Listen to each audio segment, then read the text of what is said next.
Hello my YouTube family. तो आज बहुत दिनों के बाद मैं फिर से लेके आई हूँ आपके लिए हॉरर स्टोरी। और ज़रूरी नहीं है कि पैरानॉर्मल एक्टिविटीज़ से रिलेटेड या भूत प्रेतों से संबंधित कहानियाँ ही हॉरर होती हैं।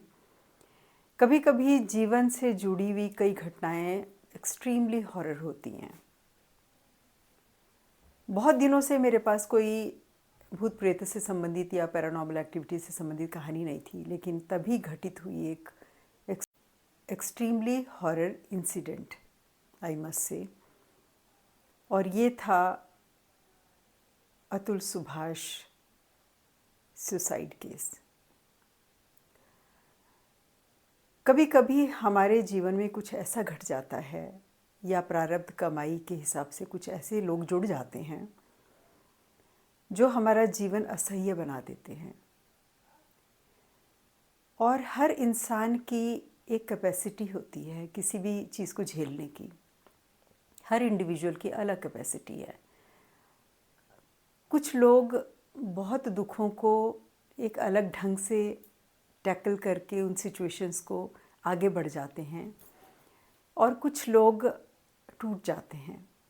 और अक्सर मैंने ये देखा है, जीवन का मेरा जो अनुभव है वो कहता है कि अधिकतर केसेस में, सुसाइड केसेस में होता है कि जो अपने दिल की बातें शेयर नहीं करते, फ्रेंड्स के साथ, माँ बाप के साथ, दोस्तों के साथ, वो अकेले ही जूझते रहते हैं क्योंकि इतने अच्छे होते हैं कि किसी को दुख नहीं देना चाहते।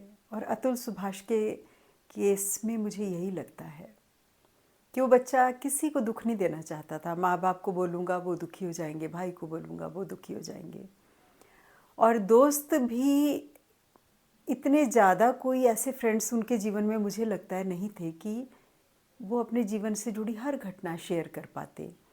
हाँ, ऑफिस के कुछ कलीग्स थे, उनसे थोड़ा बहुत शेयर करते रहे होंगे, सबको पता था वो परेशान हैं, लेकिन कोई ऐसा दोस्त नहीं था जो कंधे पे हाथ रख के बोलता कि कोई बात नहीं, हम मिल के झेलेंगे सब कुछ, तेरे साथ हैं हम लोग। तो मैं इस चीज़ के बारे में सोच रही थी, अतुल सुभाष के बारे में ही, कि वो बच्चा कितना झेल रहा था, अकेला कितना सह रहा था सब कुछ, मेंटल टॉर्चर, फिज़िकल टॉर्चर, और कोई इमोशनल सिक्योरिटी भी किसी साइड से उसको दिख नहीं रही थी। और जो लोग इमोशनल सिक्योरिटी देने वाले थे उनसे शेयर नहीं कर सकता था। तो अल्टीमेटली उसने ये डिसाइड किया कि मैं अपना शरीर त्याग दूँ, अपनी जान ले लूँ। फिर इस संबंध से रिलेटेड मैं आपको वो चीज़ें भी एक्सप्लेन करने की कोशिश करूँगी कि कोई भी व्यक्ति सुसाइड क्यों करता है और क्या परिस्थितियाँ बनती हैं स्पिरिचुअली और मेंटली, क्यों करता है कोई आत्महत्या। तो जब मैं ये इनका केस देख रही थी, मैं बहुत सारी वीडियोस देख रही थी, सब लोग सजेशंस दे रहे थे अपने अपने कि ये कर लेता, वो कर लेता, काउंसलिंग करा लेता, इतना पैसा वाइफ पे खर्च कर रहा था, डॉक्टर पे भी कर लेता। तो बहुत सारे सुझाव देते हैं लोग, लेकिन उस इंसान जिस पे गुजर रही होती है ना, वो तो वही समझता है। और हर एक इंसान की अपनी कैपेसिटी है, अपने हिसाब से डील करता है हर सिचुएशन के साथ आदमी। मैं कुछ ऐसे लोगों को भी जानती हूँ जिनके जीवन में इतनी खतरनाक घटनाएं घटी हैं और वो उससे बाहर आए हैं। तो जब मैं इनके केस के बारे में सोच रही थी तो मुझे एक घटना याद आई जो मेरी एक ख़ास फ्रेंड है, दिल्ली में रहती हैं, उनकी बेटी के साथ घटित हुई। एग्जैक्टली आप ये सोच लीजिए, अतुल सुभाष वाला ही केस है और शायद इससे भी ज़्यादा भयानक है वो। और वो लोग इस सिचुएशन से बाहर निकले कैसे, ये जानने के लिए चलिए मैं उस फ्रेंड का नाम माधवी मान लेती हूँ, क्योंकि मैं नाम नहीं शेयर करती हूँ तो आप लोगों के लिए मैं माधवी बता रही हूँ उसका नाम। दिल्ली में रहती हैं, मैं भी पहले दिल्ली में ही थी। तो उनकी डॉटर के साथ घटना घटी और ये घटना बहुत भयानक है, बहुत हॉरर है। तो घटना इस तरह की है कि वो अपनी डॉटर के लिए मैचेस देख रही थी। तो काफ़ी सारे रिश्ते आ रहे थे। लड़की फाइनेंस में एमबीए है, देखने में एवरेज लुक्स हैं लड़की के, और रिश्ते आ रहे थे बहुत कहीं पे बात बन रही थी, कहीं पे नहीं बन रही थी, कहीं पे उन्हें लालची लग रहे थे लोग, कहीं पे कैसे लग रहे थे, तो बात नहीं बन पा रही थी। तो एक दिन अचानक मुझे उसका फ़ोन आता है कि मीनाक्षी, मेरी डॉटर का ना रिश्ता तय हो गया और तुम्हें सगाई में आना है। तो मैं बहुत खुश हुई। मैंने उसको कहा, मैंने कहा चलो बहुत बहुत बधाई हो आपको, चलो शेयर करो फ़ोटो होने वाले दामाद की। तो उसने इमीडिएटली मुझे फ़ोटो भेजी, लड़के की फ़ोटो भेजी। और सच पूछें तो फ़ोटो देख करके मुझे कुछ खास खुशी नहीं हुई। ऐसा नहीं है कि लड़का देखने में बदसूरत था या लुक्स वाइज अच्छा नहीं था, पर पता नहीं क्यों कुछ ऐसा था कि मतलब अजीब सा हो रहा था अंदर से, और ऐसा लग रहा था कुछ तो गड़बड़ है। वो लड़का मुझे, जिसे कहते हैं ना मैन, वो नहीं लग रहा था। तो उसकी मुझे कॉल आती है माधवी की कि कैसा लगा तेरे को लड़का। तो मैंने ऑनेस्टली बोल दिया, मैंने कहा यार पता नहीं क्यों कुछ ना सही नहीं लग रहा है, पर चलो तुम लोगों ने देखा है तो कुछ सोच समझ के ही देखा होगा, पर अच्छा ये बता कि रिश्ता किसने करवाया। तो उसने बोला कि हमारे ना पास में एक लेडी रहती हैं, वीडो हैं वो, तो उनके फैमिली फ्रेंड हैं। तो जो लड़के के फादर है वो दिल्ली के एक बहुत बड़े कोर्ट में जज है, मैं कोर्ट का नाम तो नहीं ले सकती, और उनका बेटा है इंजीनियर है और फ़लानी फ़लानी कंपनी में काम करता है। और तो मैंने कहा आपकी डॉटर से बात कराई। तो कहने लगी कि नहीं, बात तो नहीं कराई उससे, बस एक मीटिंग फ़िक्स कराई। तो वो लड़की बोलती भी रही कि मम्मी मुझे इस लड़के से थोड़ी देर बात करने दो, लेकिन उसके फादर बहुत कंजर्वेटिव है, मतलब बहुत पुराने विचारों के। उन्होंने कहा नहीं, हमारे यहाँ ये नहीं चलता, लड़का लड़की शादी से पहले ऐसे कोई घूमने फिरने नहीं जाना, ऐसे कोई बात नहीं करनी, यहाँ सामने बैठ के थोड़ा बहुत जो पूछना है पूछो। मतलब वो लड़की कह रही है कि मुझे 20 मिनट भी इन लोगों ने बात नहीं करनी दी। जब मेरी उस लड़की से बात हुई तो कह रहे आंटी बात नहीं करने दे रहे पेरेंट्स। तो मैंने कहा भी उसको, मैंने यार बात करने दो। तो उसने कहा नहीं यार, इसके पापा नहीं मानते हैं, पापा कहते हैं नहीं कोई ज़रूरत नहीं, हमने सब देख लिया है तो सब ठीक है। खैर शादी हो गई, और शादी होने के में मैं भी शादी में गई, मेरी डॉटर भी, हम लोग बहुत अच्छे ड्रेसअप हो गए, बहुत बढ़िया शादी की उन्होंने, बहुत पैसा लगाया। शादी के 3 या 4 महीने के बाद, एग्जैक्टली मुझे याद नहीं, हो सकता है 6 मंथ्स के बाद, वो मुझे, हमारे घर के पीछे ही सब्जियों का मार्केट लगता है मॉर्निंग में, तो हम लोग फ्रेश वेजिटेबल्स लेने के लिए सभी लोग बैक साइड के मार्केट में जाते थे। और सुबह सुबह मैं तकरीबन 7:30 बजे के करीब मार्केट गई, तो मुझे वहाँ मिल गई माधवी वो, और मैं उसको देख के दंग रह गई। वो इतनी कमज़ोर हो रखी थी, वो सांवला सा उसका कलर था, और टॉल थी और बहुत सुंदर, और बिल्कुल जितनी मेरे हाथ की कलाई है ना, इतनी उसकी ये हाथ हो रखा था, इतनी कमज़ोर हो रखी थी। मैंने उसको देख के मैं चौंक गई। मैंने कहा तेरे को क्या हो गया। तो वो ऑलमोस्ट रोने को थी। कहने लगी है क्या बताऊँ मैं तुझे, तेरे को मैंने उस दिन फ़ोटो दिखाई थी ना अपने दामाद की, यार तूने कहा था कुछ सही नहीं लग रहा है, यार तुझे बिल्कुल ठीक लग रहा था, काश मैंने तेरी सुन ली होती। तो मैंने कहा क्या हो गया। तो वो बोली कि बस मैं क्या तेरे को क्या बताऊँ, मैं तेरे पे आराम से फ़ोन पे बात करूँगी या तेरे घर आके बात करूँगी, या तू मेरे घर आ जाना, लेकिन हमारी बेटी बहुत परेशान है। और एक दिन वो घर पे आके बोली, शादी के मेरे ख्याल से 1-1.5 महीने के बाद की बात है, कि मम्मी मेरे को अगर ज़रूरत पड़ी कभी ज़िंदगी में तो क्या आप मुझे अपने घर पे रख लोगे। तो कहने लगी कि मैंने बोला तो ऐसे क्यों कह रही है। तो कहने लगी मम्मी अगर कभी ज़रूरत पड़ी, मतलब मैं ठीक नहीं है, कुछ चल रहा। और कह रही जब भी वो ससुराल से आती थी शादी के बाद भी बड़े नॉर्मल से कपड़े पहन के, और ऐसी मतलब जैसे लूटी पिटी सी आ जाती थी, ऐसा लगता ही नहीं था कि ये लड़की वो है जिसकी नई नई शादी हुई है। ऐसे ही चल के उठ के चली आती थी। नहीं तो नई शादी के बाद लड़कियों में कितना क्रेज़ होता है कपड़ों का, ज्वेलरी का, सब कुछ अच्छे सजना संवरना। करी कुछ नहीं, ऐसी उठ के चली आती। तो मैं उसको कहती थी ऐसी क्या उठ के चली आती है? तो कहती मम्मी क्या करना है?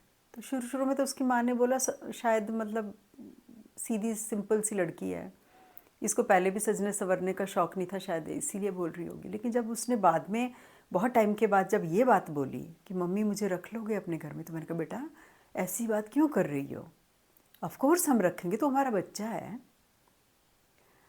तब उसने सारी बात बताई अपनी माँ को कि मम्मी वो लड़का जो है वो इम्पोर्टेंट है, और उसने ये बात एक्सेप्ट भी की है।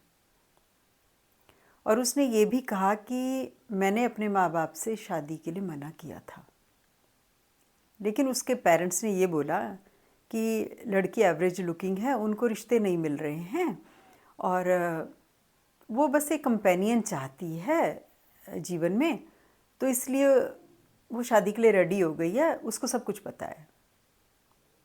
तो ये बात उन पति पत्नी के आपस में जब बातचीत हुई और जब वो रिलेशनशिप में आने लगे होंगे, तो ये बात उस लड़के ने कही कि मुझे शादी में तो कोई इंटरेस्ट था भी नहीं, और मैं इस लायक हूँ भी नहीं कि मैं शादी करूँ और मैं तुम्हें सुख दे सकूँ, लेकिन इन लोगों ने मुझसे ये कहा तो मैंने शादी कर ली।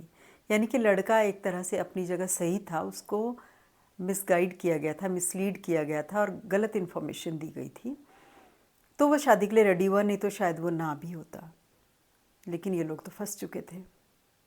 और सोचिए, लड़के का बाप बहुत बड़े कोर्ट में जज, सारा जुडिशरी सिस्टम उन लोगों का अपना, सारे पुलिस वाले और सारे दिल्ली के जितने भी कोर्ट में हैं उनमें सब जगह उनकी सेटिंग। तो आप ये देखिए, जो क्रिमिनल माइंडेड लोग हैं, चाहे वो जज हैं चाहे कोई भी है, उन लोगों ने पहले से ही क्या सेटिंग कर रखी थी कि जब शादी की वीडियो रिकॉर्डिंग हो रही थी तो कहीं पर भी माधवी गिफ्ट देते हुए, ज्वेलरी देते हुए, अपने समधियों को चेक देते हुए या कुछ भी चीज़ें देते हुए गिफ्ट्स, वो उन्होंने वीडियो में कवर ही नहीं किया। वो कह रही कैमरे वाला कैमरास घुमा रहा था, लेकिन वो कुछ भी कवर नहीं कर रहा था।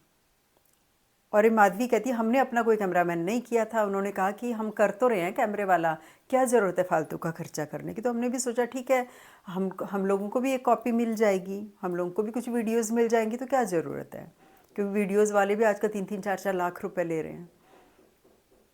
जो शादी का इंतज़ाम था वो लोग सब कुछ उन्होंने कवर किया था, लेकिन जो भी ज्वेलरी और जो भी कुछ दिया जा रहा था, इन्होंने तकरीबन 23 लाख रुपीज़ उनको कैश में दिया था।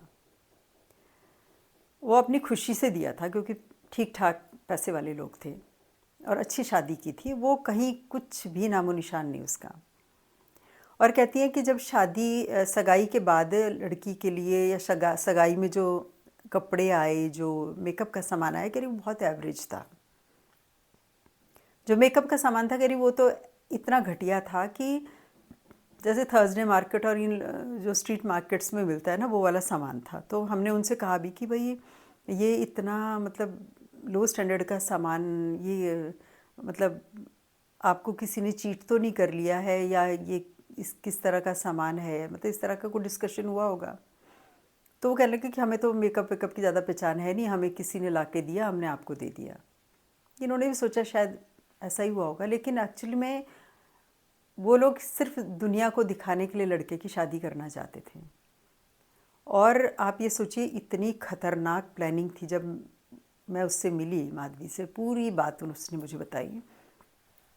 तो कहती हैं कि एक बार तो हमारी बेटी को लेके किसी सत्संग में गए, कोई बाबा था, कोई पता नहीं कौन थे, तो वो लड़की की सास गई, ससुर गए और ये लड़की साथ में गई। तो इसने अपनी मम्मी को बताया कि मम्मी आज हम मेरे को ना उस सत्संग में लेके गए किसी बाबा जी के पास। और उसकी मम्मी ने फिर एक बात कही कि बेटा ऐसा है कि सत्संग तू तब जाना उनके साथ में कि अगर तेरा पति भी साथ जा रहा हो। तेरा पति साथ नहीं जा रहा है तो तू क्यों जा रही है ऐसी जगहों पर। और वो कुछ जगह भी मतलब वैसा सत्संग नहीं था कि जिसे बहुत सारी क्राउड होती है जहाँ पे, वो कुछ ऐसा पर्सनल सा सत्संग था।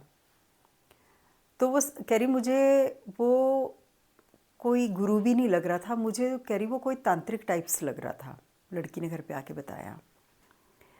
तो कह रही मम्मी मुझे वो जगह ना थोड़ी अजीब सी लगी और मेरा दिल नहीं कर रहा था वहाँ जाने को।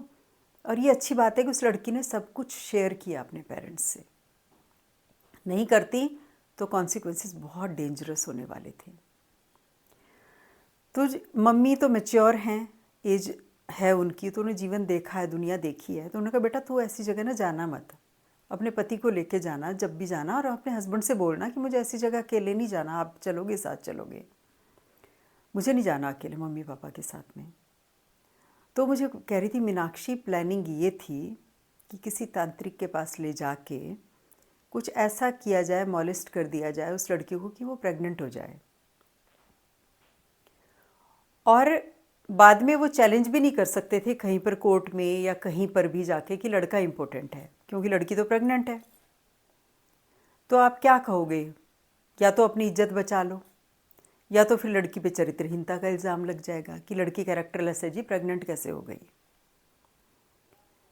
और ये शुक्र है भगवान का कि उस लड़की ने अपनी माँ से शेयर की थी सारी बातें, और माँ ने उसको समझाया कि बेटा नहीं जाना किसी भी जगह अकेले, पति के साथ ही जाना, सास ससुर के साथ मत जाना।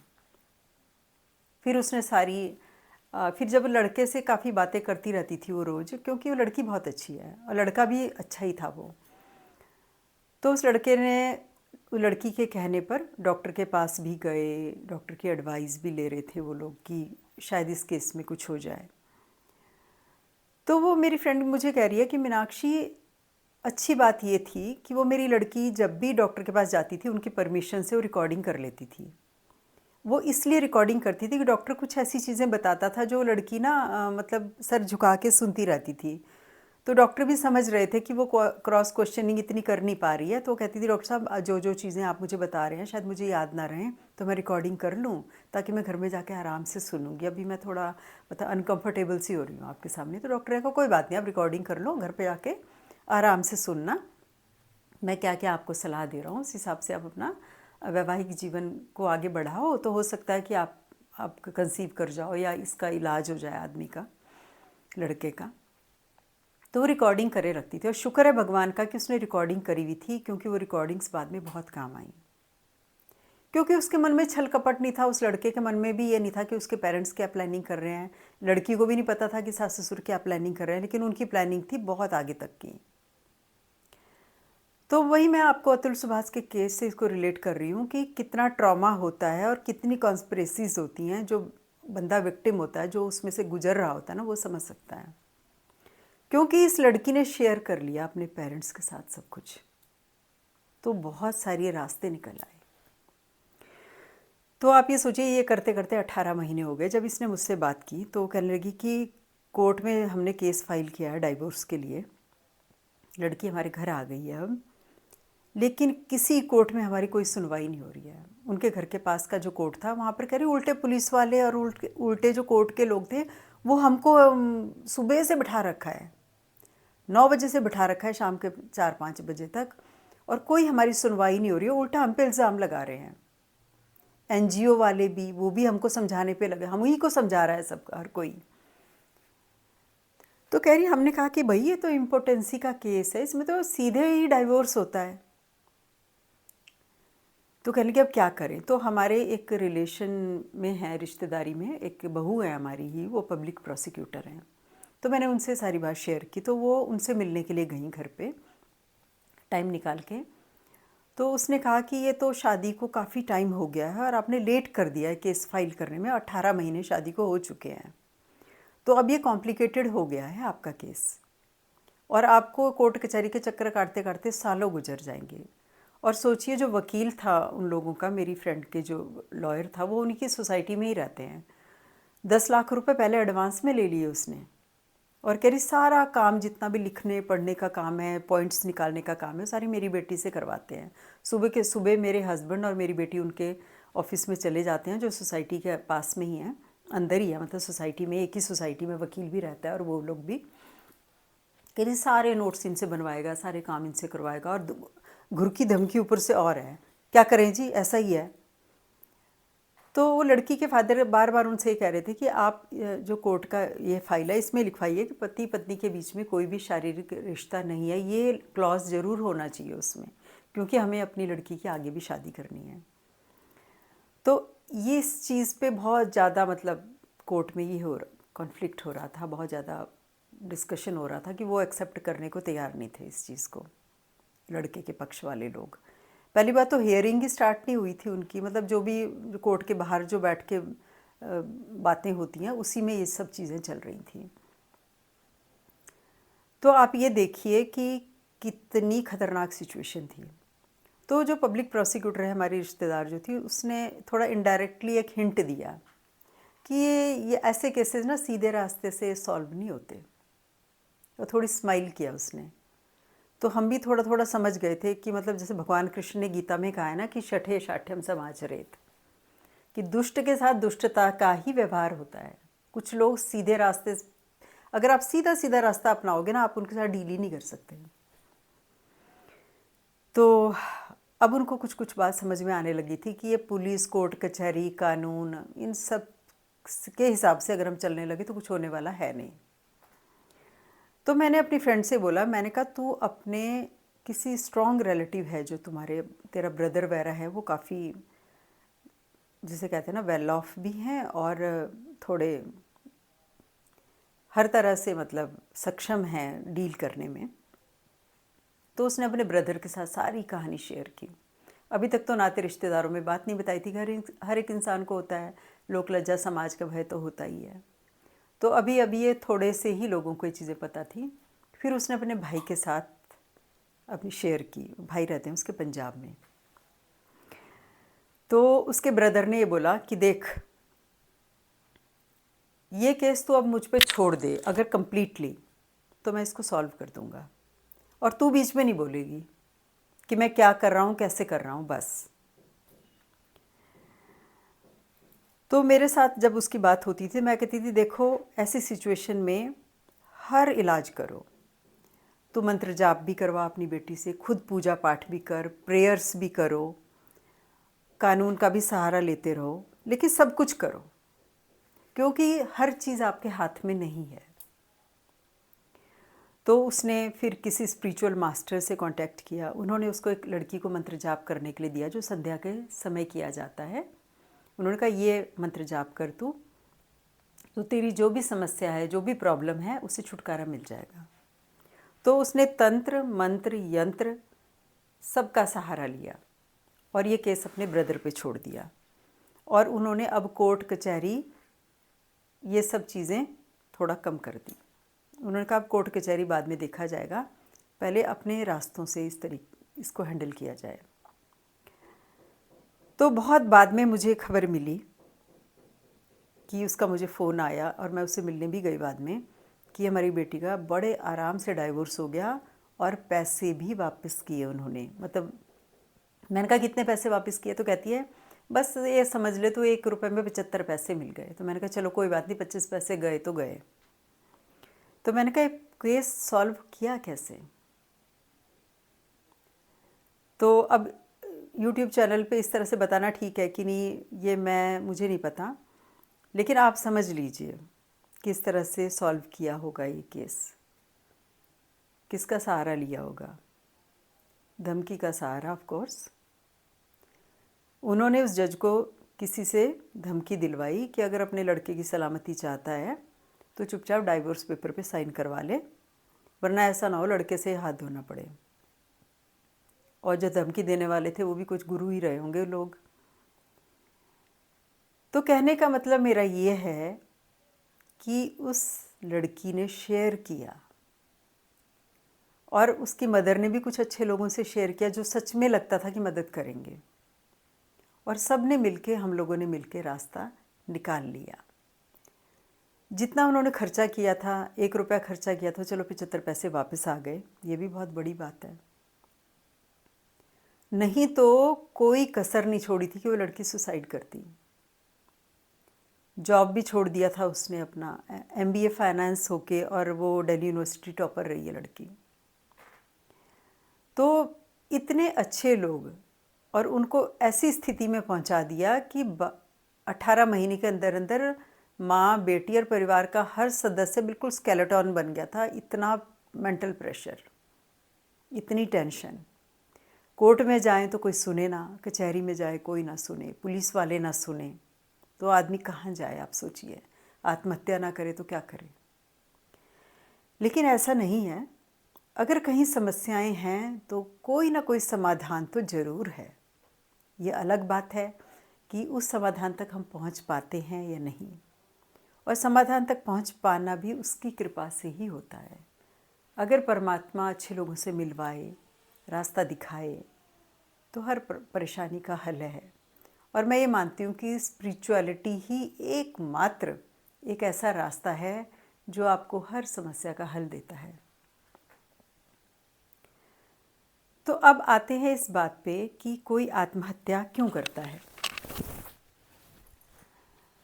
तो इसमें मेरे को श्री श्री रविशंकर जी का मैंने एक वीडियो देखा था। उसमें उनकी बात मुझे बिल्कुल 100% सही लगी, और ये बात कोई स्पिरिचुअल मास्टर ही कर सकता है कि आत्महत्या कोई कब करता है और क्या करें कि कोई आत्महत्या ना करे। देखिए, हमारे जो मेंटल थॉट होते हैं ना, ये एक ऑरा क्रिएट करते हैं। जब हम बहुत नेगेटिव नेगेटिव नेगेटिव, बुरा बुरा बुरा बुरा सुनते रहते हैं, देखते रहते हैं, फील करते रहते हैं, एक्सपीरियंस करते रहते हैं, तो हमारा जो सटल बॉडी होती है ना, वो श्रिंक होती रहती है, श्रिंक होती रहती है, श्रिंक होती रहती है। और एक स्टेज ऐसी आती है कि वो बॉडी को छोड़ के बाहर भागने की कोशिश करती है। तो मतलब वो सुसाइडल थॉट वाली सिचुएशन हो जाती है, यानी कि सुसाइडल टेंडेंसीज़ हो जाती हैं उसमें। क्योंकि हमारी बॉडी से जो 12 इंचेस का हमारा एरिया है, उसमें हमारी सटल बॉडी रहती है, यानी कि उसमें वो तरंगों से जो है वो क्रिएट होती है। तो कहने का अर्थ यह है कि जो हमारी सटल बॉडी है, हमें उसको क्या करना है? श्रिंक होने से बचाना है, हमने उसको वाइड करना है, ताकि हमारी फिज़िकल बॉडी भी एक्सपैंड हो सके, तो खुशियाँ आएंगी जीवन में। उसके लिए क्या ज़रूरी है कि जितने भी नेगेटिव थॉट्स हैं उनको जीवन से हटाना है, दिमाग से हटाना है। Something is crushing you. When you are happy, what is the experience? Expansion. When the subtle body expands to the causal body side, bigger, then happiness comes in our life. When the subtle body shrinks, you feel nasty, bad, and it shrinks further, then you want to jump out of the body, physical body. That is the suicidal tendency. Why people get suicidal tendency? Because the subtle body, which is supposed to be 12 inches all around the physical body, starts shrinking and shrinking and shrinking. It became smaller than the physical body. It becomes unbearable to live in the body. It's like, suppose you have a scarf which is too tight or a jacket which is too tight. What is your normal tendency? You put on a very tight cloth on a child. What is the normal tendency of the child? It just wants to take it out and jump out of it. This is what happens when people have a suicidal tendency. Now, just popping in antidepressant seem to help for some time but doesn't help for long. What we need to do, strengthen the subtle body, cleanse the subtle body, and this is what all these practices. तो कहने का अर्थ यह है कि हमें अपनी subtle body को expand करना है, उसको श्रिंक होने से बचाना है, ताकि हमारी फिज़िकल बॉडी भी एक्सपैंड हो सके, खुशियाँ आ सकें। इसके लिए क्या करना है कि चाहे कुछ भी हो जाए, थॉट प्रोसेस को पॉजिटिव रखना है। हर बुराई में भी कोई अच्छाई ढूंढ लेनी है। आपके साथ कुछ बुरा हो रहा है, हमारे साथ कुछ बुरा हो रहा है, उसमें भी ढूंढना है कुछ अच्छा होने वाला है, कुछ अच्छा है इसमें, कोई रास्ता निकलेगा। अब आप कहेंगे कि कुछ बुरा हो रहा है, इसमें अच्छा कहाँ से ढूंढा जाए। तो मैं अभी आपको एक छोटा सा इंसिडेंट बताती हूँ। मेरी एक फ्रेंड है, उसके बेटे की बैक में बहुत ज़्यादा पेन हुआ और उसको विदाउट पे छुट्टी लेके घर आना पड़ा। तो उसका मुझे फ़ोन आया तो कहती है कि मैं बहुत परेशान हूँ, मेरे बेटे का ऐसे हो गया है और पता नहीं कैसे नौकरी होगी। तो मैंने कहा इसमें भी कुछ अच्छा होने वाला है। तो कह रही इसमें क्या अच्छा होने वाला है? मैंने कहा नहीं, बहुत कुछ अच्छा होने वाला है, हो सकता है वो अपना कोई काम शुरू कर दे। जिसमें उसको फिज़िकली रेस्ट मिले, क्योंकि उसको 18-18 घंटे खड़े रहना पड़ता है। कहने कि हाँ यार, ये तो ठीक कह रही है, हम बहुत टाइम से सोच रहे हैं कि अपना कोई होम स्टे करें। तो मैंने कहा हाँ, बस कोई रास्ता निकल रहा होगा। तुम लोग होम स्टे का बहुत टाइम से सोच रहे थे तो नहीं कर रहे थे, क्यों? क्योंकि चलो भाई, सैलरी आ रही है, काम चल रहा है, ठीक है, तो परमात्मा क्या पता उसका रास्ता बना रहा हो। तो ऐसा नहीं है, हर बुराई में कुछ अच्छाई आप ढूंढ सकते हैं, और ये माइंड सेट होता है। और आप अपने चारों तरफ देखेंगे ना, प्रकृति हर समय ना हमें संदेश दे रही होती है, कोई ना कोई संकेत दे रही होती है, पर हमारी वो विजन नहीं होता है, हम उसको नहीं पकड़ पाते हैं। तो जब आपका थॉट प्रोसेस ये हो जाएगा ना, और वो स्पिरिचुअल पाथ में जब आते जाएंगे, धीरे धीरे होता जाता है, स्वतः ही होता जाता है, गुरु करते जाते हैं। जब आपके ऊपर डिवाइन का हाथ होता है तो आप हर बुराई में अच्छाई ढूंढ लोगे। बहुत सारे ऐसे लोग हैं बहुत दुखी हैं, लेकिन वो उसमें भी जीवन जी रहे हैं। तो ज़रूरी नहीं है कि हर केस में सुसाइड किया जाए। वैसे तो ये कहना बहुत अजीब लगता है, लेकिन अपने कर्मों का भुगतान करना है। जीवन में आए हैं, लेसन लेने के लिए आए हैं, जीवन इसीलिए मिला है और इसको पूरा करना है। जो है जैसा है उसी में ही जीना है और अच्छा ढूंढना है उसमें। कंक्लूजन ये है कि हमें अपनी सटल बॉडी को श्रिंक नहीं होने देना है। और उम्मीद करती हूँ कि इस वीडियो से बहुत कुछ सीख लिया होगा आपने। और मैं श्री श्री रविशंकर जी का वो क्लिप भी इसमें ऐड करूँगी, ताकि आप लोग उसको सर्च कर सकें और देख सकें और मोटिवेट हो सकें। तो मुझे बताइएगा वीडियो आपको कैसा लगा, इससे क्या आपको सीखने को मिला। आपके कमेंट्स का मुझे हमेशा से ही रहता है इंतज़ार। Thank you so much for watching.